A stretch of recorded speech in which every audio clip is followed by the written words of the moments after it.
I just believe I'm a better fighter than him. It's plain and simple. In every single department, I just think I'm a little bit better than Scott. No disrespect to him, I believe he's a good fighter. It's something that I've believed for years now, ever since I started calling him out 4.5, maybe 5 years ago, that I'm the better fighter, and I still believe that today.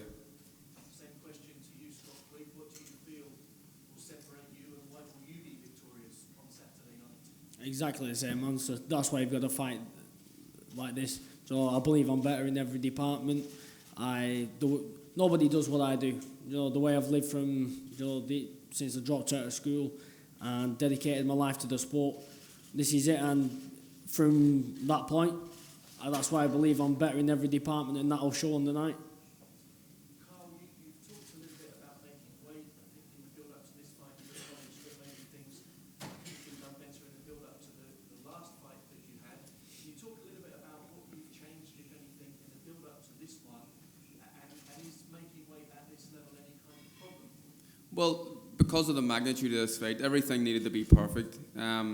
I took a serious approach, more serious than any other fight I've taken in the past. I had a check weigh-in with the Board of Control yesterday, and my weight was fine. I've just done it right, done everything right this time, simply because I knew I had to. Because it's a big fight. I don't want to lose, and that's the bottom line. Scott, how has it been for you in terms of getting to the weight? Do you expect to be bigger than Carl on the night when you actually get into the ring, and will that be an advantage if so? I do the weight. Always, dedicated, disciplined, and so this fight was no different. I believe I'll be the bigger man in the ring, but it's not me being bigger that's going to make me win this fight. It's my ability and my boxing brain that's going to win this fight. Carl, in the last hour or two, we've heard little sort of rumblings from backstage about potentially discussions over who gets what dressing room, and potentially that being an issue. Can you just tell us what that's all about, please? It's a bit of a laughing matter on my part anyway. There's a bit of a dispute about the dressing room. Scott wants the dressing room that the star of the show usually goes in, and contractually I'm the A side here. It's Frampton Quigg. I come to the ring second. I'm entitled to that dressing room. He wants it, so we've kind of come up with the idea of why not just lock the dressing room and we'll go into different dressing rooms. But I think he's very, very superstitious. He wants to be in that dressing room, and it kind of shows a sign of weakness. Superstition is a weakness in my part. I don't care what dressing room I'm in, but just lock the Okay, door. then that's solved. So we've just. It's a matter of principle, Scott. It's a matter of principle. Just lock the door I'm the and we'll home go fighter, elsewhere.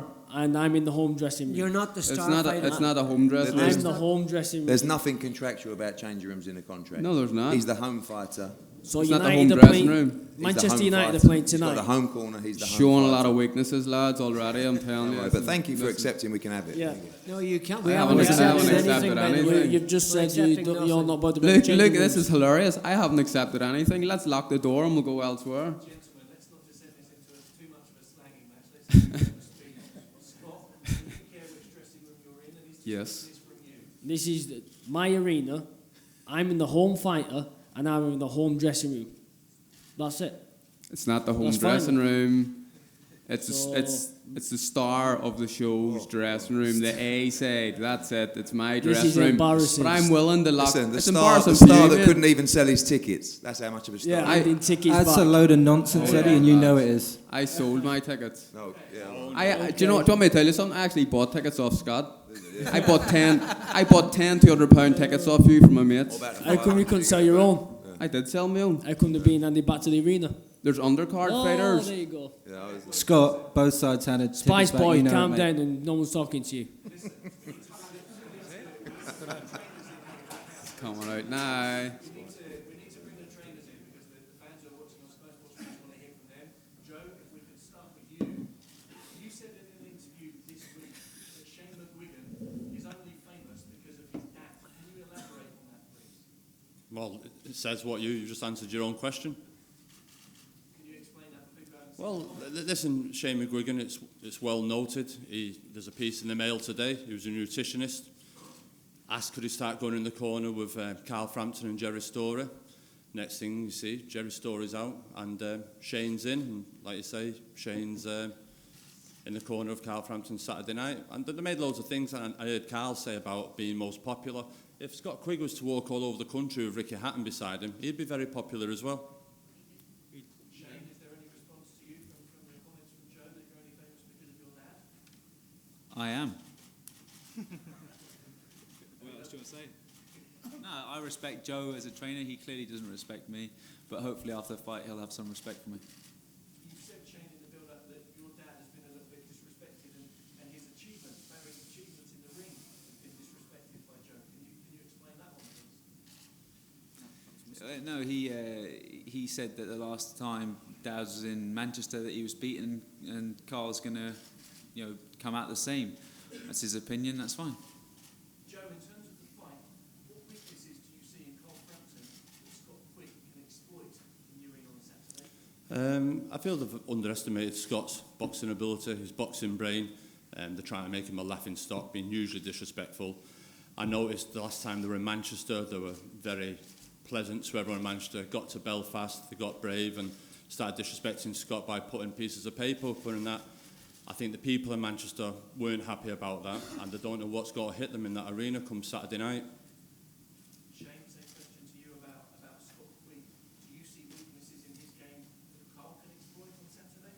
I think you got two world-class fighters that are legitimate, world champions, and they're going in it. And they, when you get to that top level, there's 2 or 3% in it, and I think Carl's got that extra 2%. Let's bring in Eddie Van. Eddie, can you talk about the magnitude of this as an occasion? It is very rare in British boxing that we have fights where you have two world champions going head-to-head in unification fights. I think it's only happened twice in the last 23 years. I don't think it's ever happened with undefeated fighters. For everybody watching today who wonders why all their friends and everyone up and down the country is talking about this fight, just put it into context for us. Well, I think this is special. This is a special event. People ask me if this was bigger than Froch against Groves too.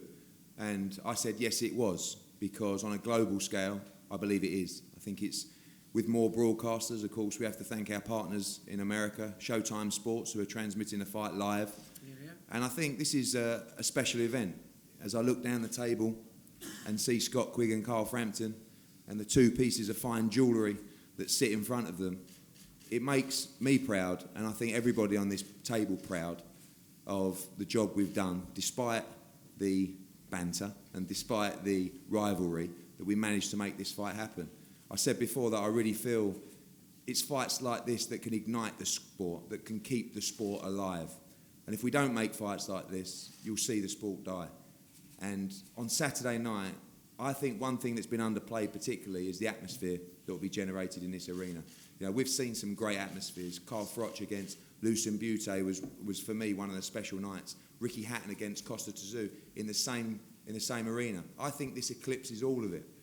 Huge passion and everything on the line, and that is what elite level sport is all about. Both fighters desperate to win, both good blokes, both tremendous fighters. Unification for the IBF and the WBA title, it doesn't get any bigger. Barry McGuigan, Carl's manager, whilst there may be differences on both sides, do you in some ways echo what Eddie just said about the magnitude of this as an occasion? Oh no, she's absolutely spot on. It's a huge fight. There's never been a fight of this magnitude with super bantamweights in Europe. I think it's very difficult, and it's always difficult to compare to the great Mexican fighters, great American fighters, but it's definitely got it's got this sort of Morales Barrera rub to it. They have to prove yet, both of them, that they can fight as good as those great fighters, but it has those sort of echoes. So it's a magnificent occasion. There's a 50-50 split on who thinks they're going to win the fight, but it's a fabulous occasion. It's been building and building and building. We've probably got that many bets on Sky Sports News. I'd like to end on the fighters because it's all about you two guys on Saturday night when we get into the ring. Carl, for you, first of all, a final message to Scott Quigg in terms of what you want to say to him before the fight. I don't really want to say anything to him, if I'm being honest.